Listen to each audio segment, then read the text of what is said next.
Musta? Summer na pero nanlalamig pa rin love life mo, yaks. Parehas tayo, hihi. Kaya sabayan mo na lamang ako nakiligin sa anime na ito. Damay mo na rin like at subscribe para namang others ay.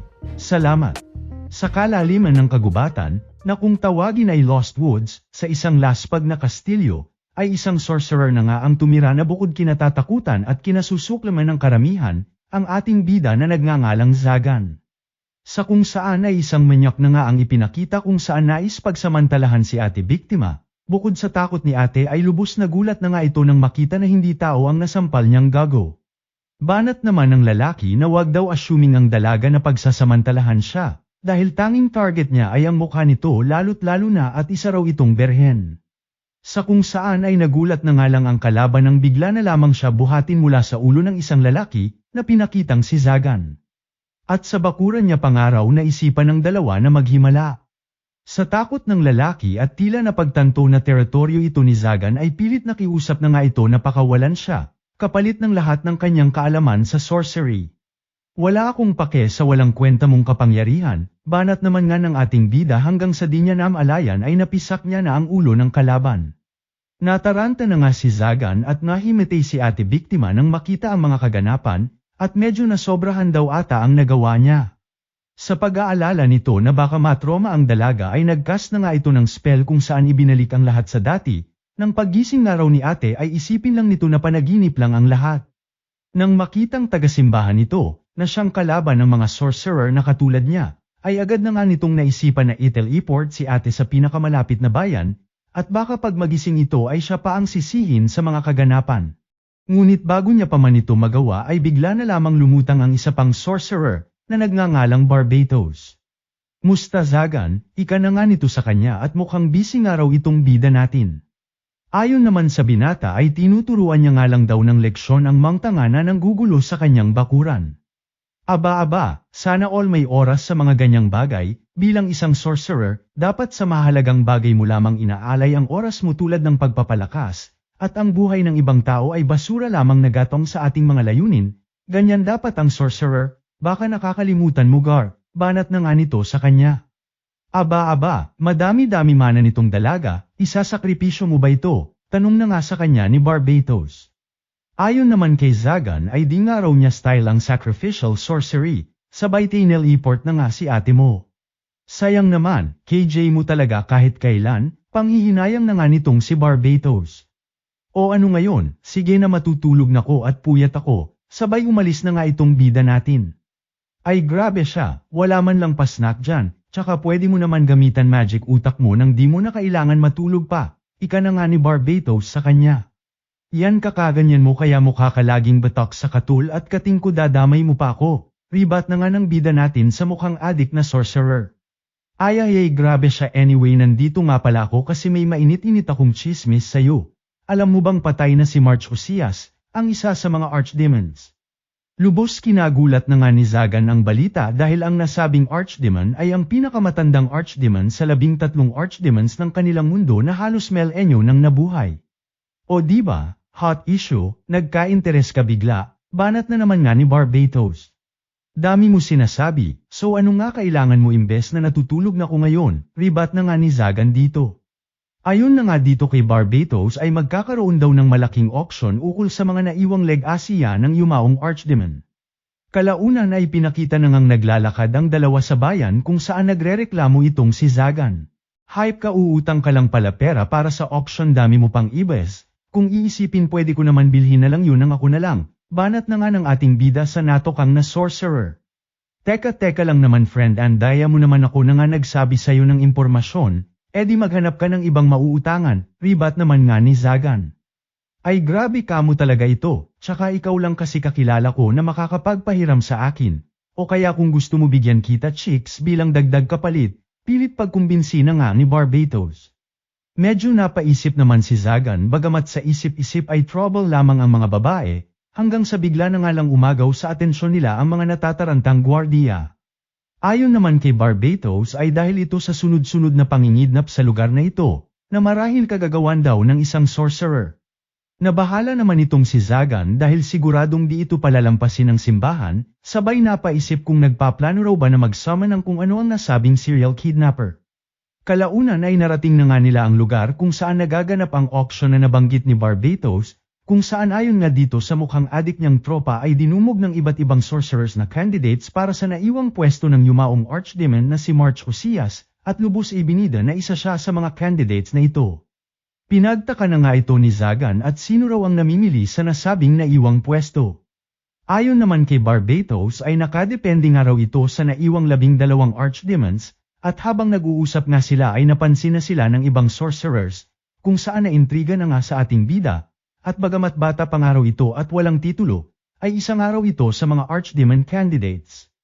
Ladies and gentlemen, pagbati na nga sa kanila ng nag-auction, at eprenisinta na nga ang huli at pinakapambihirang item ng auction na yun, na lubos kinagulat na nga ng lahat ng isang elf ang bumungad sa kanila, isang maalamat na lahi na nagmula pa raw sa Northern Holy Land. Sa kung di malamang dahilan ay bigla na nga lang nanggatag puso ng ating bida, na tila na love at first sight na nga sa elf na dalaga. Todo ibinida na nga ng nag-auction ng elf at ang lahing araw nito ay mas malapit kay Papa God at mga spirits kumpara sa mga tao. Walang halong bleach guys, purong-purong puti po talaga ang buhok nito, nag-iisa lamang ito mga lodi, dagdag pa ang pangmalakasang kapangyarihan nito, kaya pamay na lang sa may gusto dyan. Puting elf, pamay na po. Walang ano-ano, di pa man nagsisimula ang bidding ay sumigaw na ng 1 million itong gigil nating bida, na lubos kinagulat na nga ng lahat dahil sa di birong halaga na buong lakas isinigaw nito. Maging si Barbatos ay nabahala dahil masyado raw mataas ang 1 million kahit isang elf pangaraw ito. Ngunit tila walang naririnig ang pumapag-ibig nating bida at di niya nga raw mapagtanto ang kanyang nararamdaman, basta't kaakit-akit daw ang elf sa kanyang mata at gusto niya raw itong makitang nakangiti. Lubos na ngamba na nga itong si Barbatos at ano raw gagawin niya sa dalagang elf, hanggang sa matigilan na nga lang ito nang umisi ang bida natin na ram-ekta na nga sa elf na kanyang binili. Congrats nga raw sa binata dahil sa kanya na ang elf, ika na nga nang nag-auction habang ang bida naman natin ay di alam ang sasabihin at kung ano ang susunod na gagawin. Hanggang sa itanong na nga lang ni Zagan kung para saan daw ang kadena nito. Ayon naman sa taga-auction ay pinipigilan ng nasabing kadena ang mana ng elf, na mas mariing panatiliin raw ni Zagan at baka tumakas ito kung nagkataon, tsaka kahit naman daw gustuhin nila ay walang may alam kung papaano ito tatanggalin, dagdag pa nga ng nag-auction. Dala na rin ng ka-exciteden ay bigla na nga lang napangisi si Zagan at di na nga raw siya makapaghintay na marinig ang matatamis na tunog na lilikhain ng dalaga, na kinabahala na nga ng lahat at iba ang naging dating ng sinabi ng binata, habang ang bida naman natin ay lubos ang pagtataka kung may nasabi raw ba siyang masama.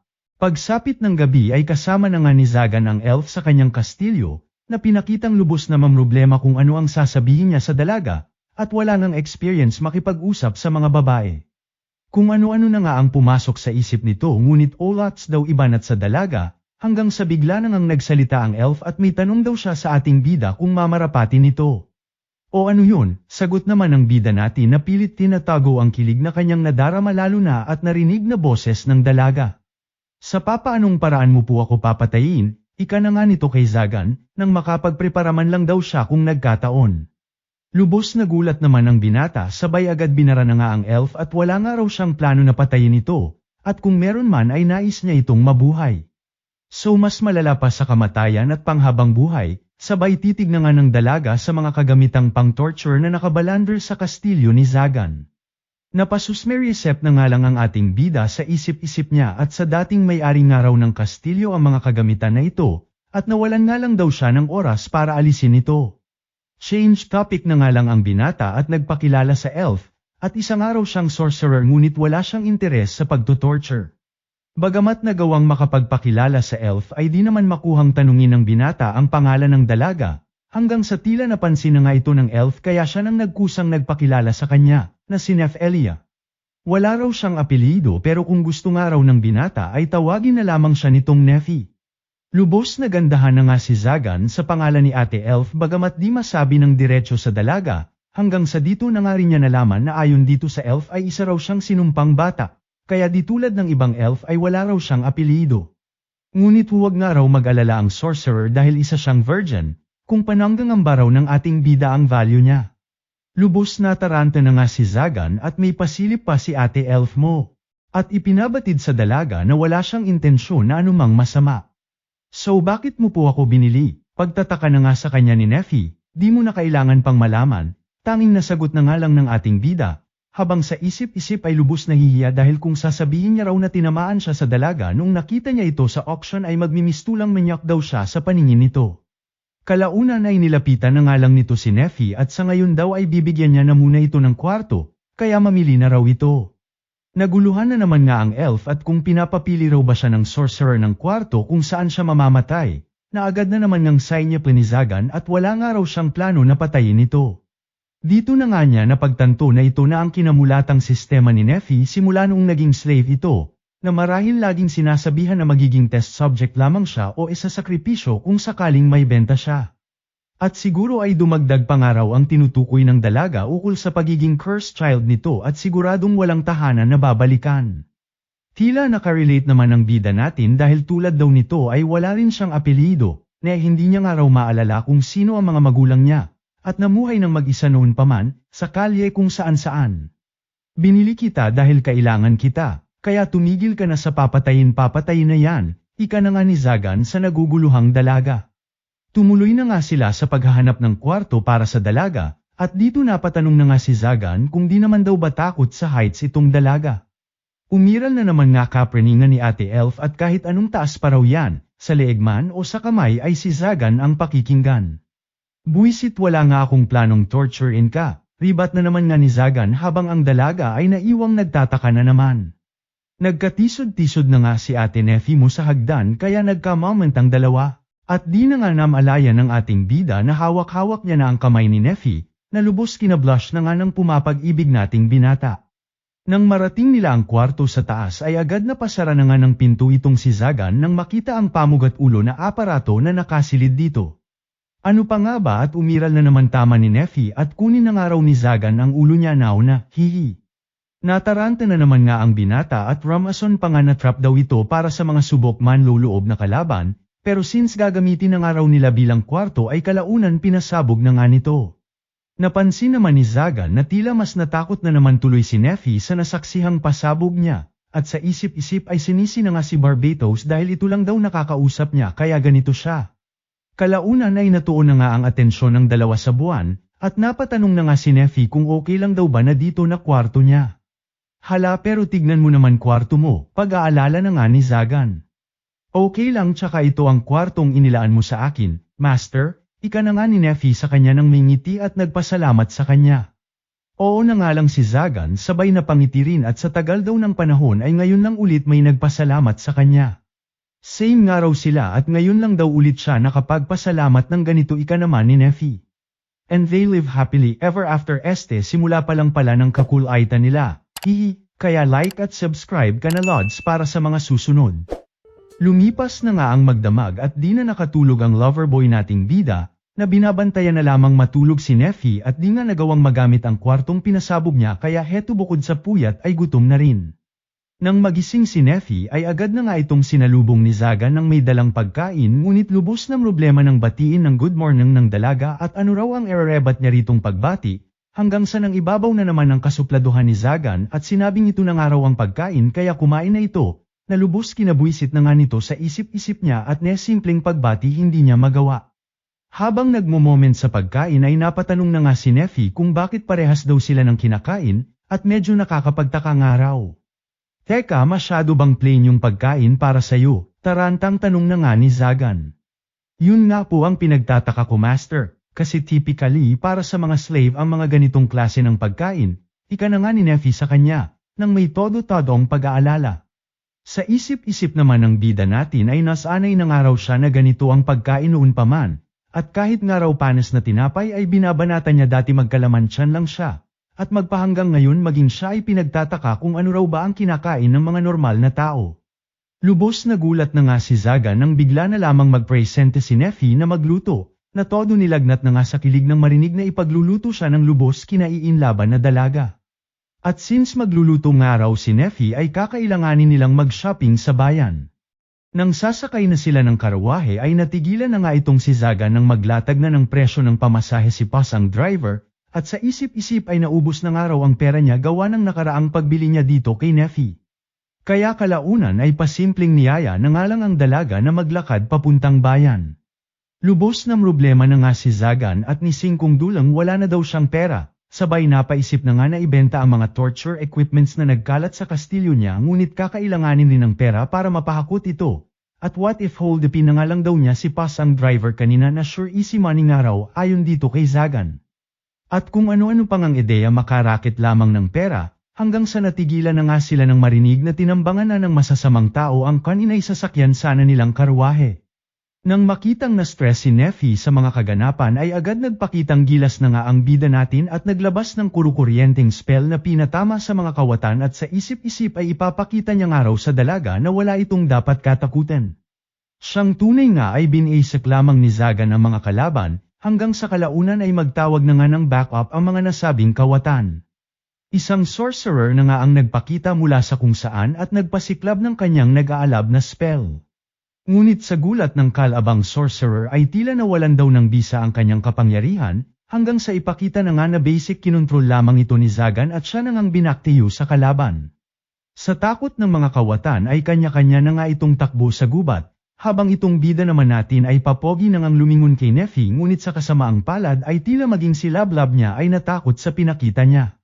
Natawa na nga lang ang mga sakay ng karwahe sabay rekta pinasalamatan ang bida nating lubos na gulat sa mga natanggap na pasasalamat. At di inasahan ang iniabot na pera ng mga ito at kung pwede makuha nga raw ang serbisyo nila bilang proteksyon sa kanilang biyahe. Napaisip naman si Zagan at ganito lang daw pala kadali kumita ng pera sa pagtataboy lamang ng masasamang tao, ngunit tila weird daw dahil usually dapat sorcerers daw ang mas asama. Pero syempre, may mga binanata naman na daw siyang masasamang tao dati, pero di nga lang daw tulad ngayon na first time may nagpasalamat sa kanya. Sa kanilang biyahe ay napatanong na nga si Neffy kung bakit daw ba tinulungan ni Zagan ang mga ito. Ayon naman sa ating bida ay nagkataon nga lang daw at nais niya lang naman ipakita kay Neffy na wala itong dapat ikatakot sa mga kawatan, sabay na pangisi at napaisip na pagkakataon niya na raw ito para magpapogi at bamanat ng maganda-gandang linyahan sa dalaga. Ngunit sa kasamaang palad ay binaygo na naman siya ng matabil niyang bibig at sinabing nilagay niya lamang sa kanilang lugar ang mga walang kwentang kawatan. Nangiti na nga lang ang dalaga habang naid-press na naman ang ating bida sa kalungkutan ng kanyang walang kwentang banat. Paka-rating sa bayan ay agad napaisip si Zagan na bukod sa groceries ay kailangan nila ng mga gamit para kay Neffy, ngunit maging ang dalaga ay walang alam sa kung ano at kung ano ang nais niya. Hanggang sa dito mapadpad na nga sila sa isang clothing store kung saan ipinakiusap ng ating bida na damitan itong bida nating dalaga. Wala naman ang sinayang na oras pa ang lubos na kyutan kay Neffy na tindera ng shop at agad binihisan ng pagkakatikute na dalaga, ngunit sa gulat ni Zagan at nanggitag na nga lahat ng betlog sa katawan, nang makita ang dalagang kulang na lang espiritista at pati kaluluwa kitang-kita ayayayayayay. Hayop ka dinamitan mo pa ginawa mong bold star pesti ka. Pagkabuisit na nga ni Zagan sa pasaway na tindera. Hala siya iniisip lang naman kita tsaka mukhang nagustuhan mo naman ay banat na nga sa kanya ng tindera. Nang makitang hiyang-hiya na itong si Neffy ay agad ipinakiusap na nga ni Zagan na bigyan na ito ng normal na damit, na siyang tunay kalaunan sinunod naman ng pilyang tindera. O ayan ito kamo di man lang mabiro, ika na nga ng tindera na iprenesinte si Neffy na nakapangmalakasang maid outfit na may kasamang magic boots na may healing effect, nang hindi raw nito indahin ng pagod kahit maghapon pang nakatayo. Okay na nga si Neffy at baka kung ano pa muli ang ipasuot sa kanya ng tindera, na may pabulong pa nga sa kanya paglabas at ang swerte nga raw ni Neffy sa kanyang master na lubos nagkiker sa kanya. Sunod na nga nilang pinuntahan itong si Manong Elf at kung alam daw ba nito kung papaano maaalis ang collar sa leeg ni Neffy, at di na nga raw ito kailangan pa ng dalaga. Lubos kinilig na nga itong si Neffy habang si Zagan naman ay pilit nagtimpi ng nararamdaman sa gilid. Ayon kay Manong Elf ay di nga raw niya kaya ang ganitong uri ng bagay lalo na't may kaakibat daw na mahika ang nasabing collar, sabay pa warning na nga sa ating bida na baka mapaano pa ang dalaga kung pipilitin nilang tanggalin ng hindi sa dapat nitong paraan, at kung maaari ay hanapin na lamang ang orihinal na susi nito. Nagpasalamat na nga si Zagan sabay nagbigay ng bayad ngunit mariing tinanggihan ito ni Manong Elf at di niya raw matatanggap ang bayad nito, sa kadahilan ng iniligtas niya raw ito dati, kasama ang kanyang anak 1 taon na ang nakakaraan. Sorry dahil tinakbuhan ka namin dati dala na rin ng takot pero lubos ang pasasalamat namin sa iyo dahil sa araw na yon, dagdag pa nga ni Manong Elf. Okay na nga lang ang bida natin bagamat hindi niya na maalala pa, sabay umalis na ang dalawa nating bida. habang itong binata ay di na nga maitago ang pagkabahala, dahil bakit daw tila ang babait ng tao sa kanila, na marahil dahil daw sa kasama niya si Neffy.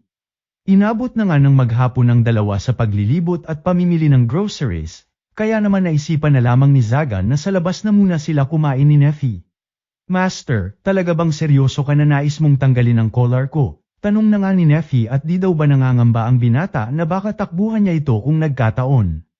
Sa isip-isip naman ni Zagan ay di malayong yun nga ang mangyari at wala naman daw dahilan para manatili sa kanya si Neffy, ngunit bahala na nga raw si Batman, importante happy ang kanyang minamahal ay. Sa kabila ng iniisip ni Zagan ay dinamanyo na naman nga ang bibig niya at sinabing as if matatanggol naman daw ito agad. Kaya huwag nga raw umasa masyado ang dalaga. Napangiti na nga lang si Neffy sabay tuon na ng pansin sa kanilang kakainin, at napa-flashback sa may kalungkutan niyang nakaraan kung saan ever niya pa raw na-experience na kumain ng normal. Dito na nga napagtanto ni Zagan na tila kaya nakuha agad ni Neffy ang loob at atensyon niya ay dahil sa pareha sila, noong mga panahon na yagit pa siya at walang kapangyarihan. Huwag nga raw mag-alala si Neffy at walang sisita sa kanya. Kaya kumain daw ito ng walang pag-aalinlangan, ika naman ni Zagan sa kanya. Gina ngang nagsimula si Neffy hanggang sa lubos ngang namula ng di magawang matusok ang pagkain, kaya naman ginamit na ang kutsara at dito lubos na sarapan ng sa wakas matikman na ang pagkain. Nahawa na nga ang bida natin at di na rin magawang matusok ang kanyang pagkain, kaya naman to the rescue si Neffy at nag-abot ng kanyang pagkain at tila susubuan ang lubos kinilig na binata. Abat wala na ngang patumpik-tumpik na lumaban din ang ating bida at nagpasubaw na nga kay Neffy. Kaya ayan nagkahiyaan na nga po sila mga kaibigan, sana all ka na namang hype ka Zagan. Pabulong-bulong na ngang nagsalita si Neffy at di nga raw siya kailanman binigyan ng utos ng kanyang master. Kaya kung mamarapating nga raw nito ay hayaan siyang gawin ng anumang bagay na sa tingin niya ay makakatulong sa kanyang master. Ano pa nga ba at kinilig na naman tumbong ni Kuya Mong Omo o sa mungkahi ng kanyang lablab. Sabay gumanti na nga rin ng pagsubo sa lubos na myulang dalaga, aces ayaw din patalo ng ating bida, hihihi. Ayun at napansin na nga rin ng iba ang harutan ng dalawa kaya ayon sa hiya ng dalawa ay napa-take out na lamang ng kanilang pagkain. Samantala, sa kung saan ay pinakita naman ng isang dalaga na lubos na papamuni-muni sa nakaraan, kung saan iniligtas siya ng isang sorcerer na nakilala na nga nitong si Zagan, na tila iba raw sa iba at may kalungkutan sa mga mata. Hanggang sa biglang lumutang na nga sa eksena ang isang nagngangalang Lord Clavwell at ibinalita sa dalagang knight na ang salarin daw sa lahat ng kidnapang ay isang sorcerer na nagngangalang Zagan, na lubos kinagulat ng dalaga at baka nagkakamali lang daw sila. Iginiit naman ng lalaki na mas asama ang sorcerers, at kahit wala raw koneksyon sa kidnapang ang nasabing sorcerer ay duro-demonyo parent daw ang mga ito at kailangang managot. Dahil dito ay mismong ang dalagang knight na nga ang nagpresenta na gawin ito na tinawag ng lubos na tuwang pari na Maiden of the Sacred Sword Angelic Knight Captain, Chastity Lilquist. Bago pa man magkatugisan ay mariing palike at subscribe na rin mga lods, damay nyo na rin po TikTok at Facebook ko, andyan link sa profile ko, hihi. Gising ka na po ba master? Naka-ready na po ang inyong almusal? Bungad na nga ni Neffy sa bida nating nagulat at tila kanina pa naghihintay ang dalaga na siya ay magising. Sa kanilang pag-uusap ay naisingit na nga ng ating bida na batiin ng good morning ang dalaga, na lubos kinablush na naman ang pumapag-ibig nating bida at ni pag good morning nga dati ay di niya magawa. Nang sila ay makarating sa dining area ay lubos na gulat na nga si Zagan nang makita na ibang-iba na ito kumpara sa dati at napakalinis na, at nagtaka pa nga kung sino raw bumili ng tinapay, hanggang sa nagulat na naman nga ito nang malaman na mismong si Neffy ang nag-bake nito kaya naman ang inig na naman ito sa kilig at first time may gumawa nito sa kanya. Teka nga pala, kumain ka na ba? Tanong na nga ni Zagan sa dalaga, ayon naman kay Neffy ay hindi pa nga raw, kaya naman niyaya na ito ng binata ngunit ayon sa dalaga ay pang isang tao lamang ang prene para at nakalimutan niya ang para sa kanya. E di hati na lang tayo, tugon na nga ni Zagan, di naman maka-oo ang dalaga dahil isa lang daw ang upuan nila. Kaya naman iminungkahi ng binata na sa binti niya na lang ito umupo nang makakain na sila. Namula na naman nga ang pumapag-ibig nating bida at medyo napasubo sa sinabi niya, ngunit pinanindigan peren na tila gusto ring mangyari sa loob-loob niya. E di wala naman nangang nagawa ang lubos na myulang dalaga at sinunod na lamang ang nais ng kanyang master, kabwisit sana all na naman magka-diarrhea ka sana Zagan, haha. Abat di pa nga dito natapos at sinubuan pa nito ang lubos na hihiyang dalaga. kaya sa susunod na raw ay ayusin na nitong si Neffy at magprepara ng pagkain at upuan para sa dalawa. Pero pwede din nga raw na ganito na lamang ulit sa susunod. Siyempre palaban din si Neffy at sinubuan rin ng master niya. At ayun, umagang-umaga iba magharutan ang dalawa kabuisit. Makalipas ang ilang araw, habang nagbabasa si Zagan ng kanyang mga libro ay napatanong na nga si Neffy sa kung ano ang kanyang mga binabasa, at ano raw purpose ng mga drawing na nasa libro. Ayon naman sa binata ay mga simbolo raw ito na naglalaman ng kapangyarihan, na hanggang ngayon pinagdedebatihan pera ng karamihan kung lengguwahe raw ba ng Diyos o ng mga duru-demonyo. Kung baga ay blueprint ng kung anumang sorcery, na kung tawagin ay sorceress circle, kaunting bura ng mana, dagdag ng iba pang symbols para palakasin at palawakin and boom, may magic ka na, paliwanag na nga ni Zagan na lubos kinamangha ni Neffy. Na-curious na nga si Neffy at nagtanong pa ng ibang detalye regarding sa magic circles o kung tawagin ni Zagan ay circuits, kaya naman medyo napahaba na ang usapan ng dalawa. Natuwa naman si Zagan at madaling nakukuha ni Neffy ang bawat paliwanag na ibinabato niya rito, sabay biniro na nga ang dalaga na huwag masyadong didaykit sa mga libro at ang iba raw dito ay may mga trap. Patawa-tawa na nga si Zagan at naniwala naman ang dalaga na lubos na mula na naman at pinagtitripan nga raw siya ng kanyang master.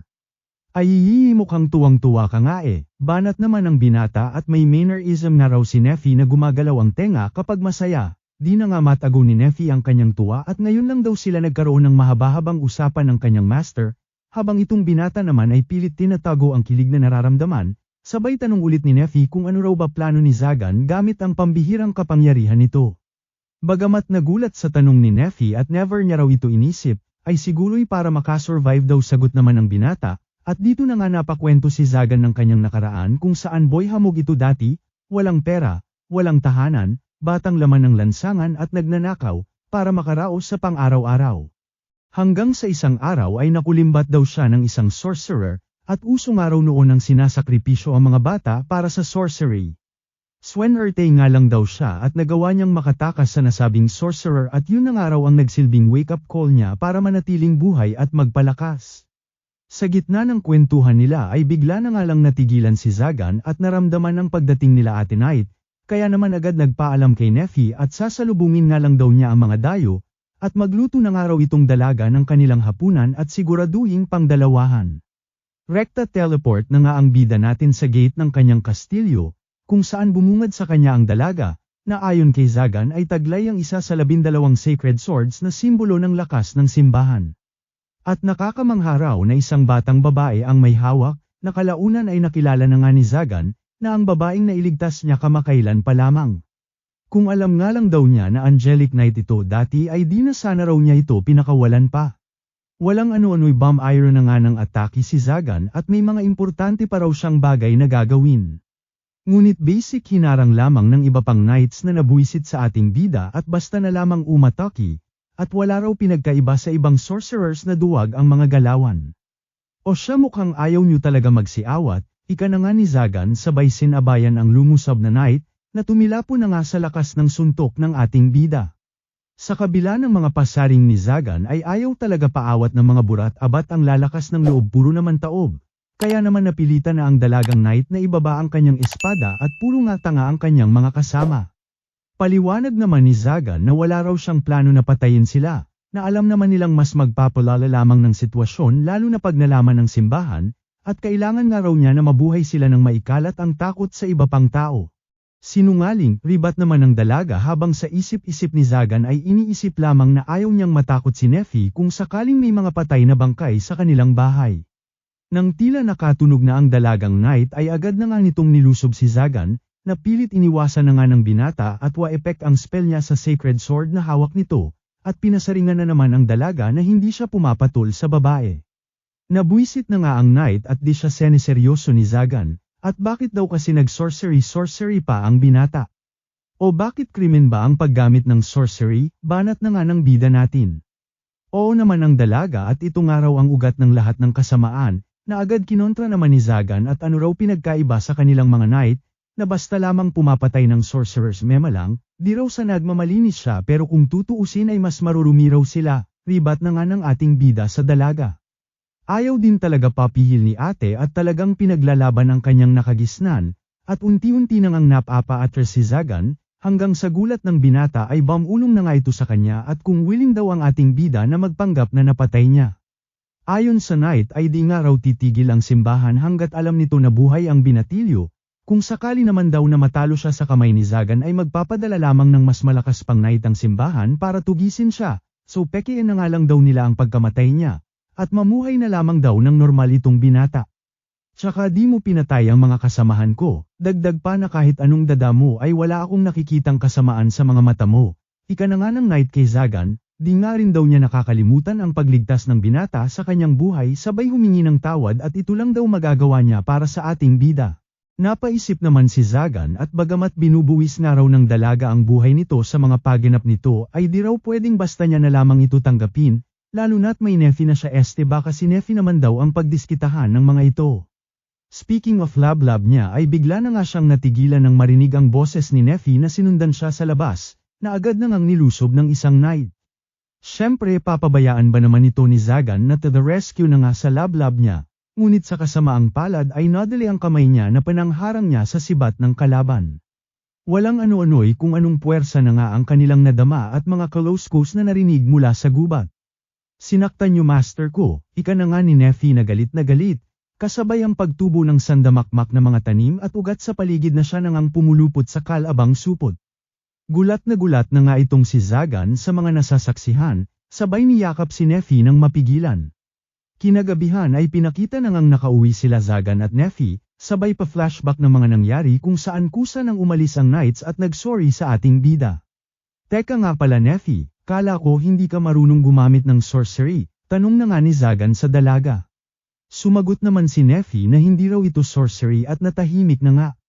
Nang mapansin na tila nagmo-moment ang love niya ay sinabi na nga ni Zagan na hindi na mahalaga kung ano pa man yun basta't importante raw ay itong si nefi wala nang iba pa, na kinablush na naman nga ng dalaga at nagpasalamat. Lubos nagtaka na nga si nefi at di raw ba ito natakot o nawirduhan sa kanya, lalo na sa mga nakita kanina. Dito na nga sinabi ni nefi na ang tawag raw sa kapangyarihan niya ay mysticism, na ayon kay Zagan ay di raw tulad ng sorcery na may sistema at logic, ay tila miracle power daw ito na ginagawa sa pamamagitan ng paghiling. Nagtaka na nga ang bida natin kung lahat daw ba ng elf ay may ganitong kapangyarihan. Ayon naman kay nefi ay siya nga lang daw ang nakakagawa nito kaya siya binyansagang cursed child, maging ang puting buhok niya ay natatangi lamang sa kanya, na naging dahilan ng panghahamak sa kanya. Hanggang sa dumating nga raw ang isang araw kung saan nilusob ang kanilang nayon, at sinabihan siya ng mga taga-nayon na gamitin ang kanyang kapangyarihan para protektahan sila, nang masaklian man lang daw ang pagbuhay nila sa kanya. Dito na siya nahuli ng mga kalaban habang ang iba ay pinagpapatay ng walang awa, na sa isip-isip niya raw ay tila nagtanggal ng tinik sa kanyang puso at mismong sa kanyang harap nakita niya ang mga nagpahirap sa kanya na isa-isang namatay. Sorry master, madumi akong nilalang, ang dirty ko. Sino nagsabi, ribat na nga ni Zagan, kung ako yun, sinamahan ko pa yung mga lumusab party kami. Kahit na, walang kapatawaran ang ginawa ko, pagdadrama na nga ni nefi. Kapatawaran mula kanino, sa mga patay na walang kwentang kapwa mo, abat ang kakapal naman nila. Walang mali sa kapangyarihan mo, pero syempre sa mata ng iba na mga tanga duro-demonyo ka. Pero syempre para sa akin kailangan kita, lalo na't ang sarap mo magluto, kinikilig na banat na naman nga ng binata, at di na nga raw niya ma-imagine na wala sa buhay niya itong si nefi ayayayayay sunod-sunod bara ni kuya. Ayun umiyak na tuloy si nefi at sa wakas may tumanggap na sa kanya wawa naman. Kaya pa comfort na guys isama nyo rin like at subscribe ko dyan. Damay nyo na rin po TikTok at Facebook ko andyan link sa profile ko, hihi. At syempre bilang ganti sa mga solid supporters ng Recap Candy ay may chance ka pa manalo ng 1K, twice a month po ito. Comment, like, share, at syempre pinaka-importante subscribe ka lang po. Mas malaki chance ng active po sa comment section, hihi, salamat.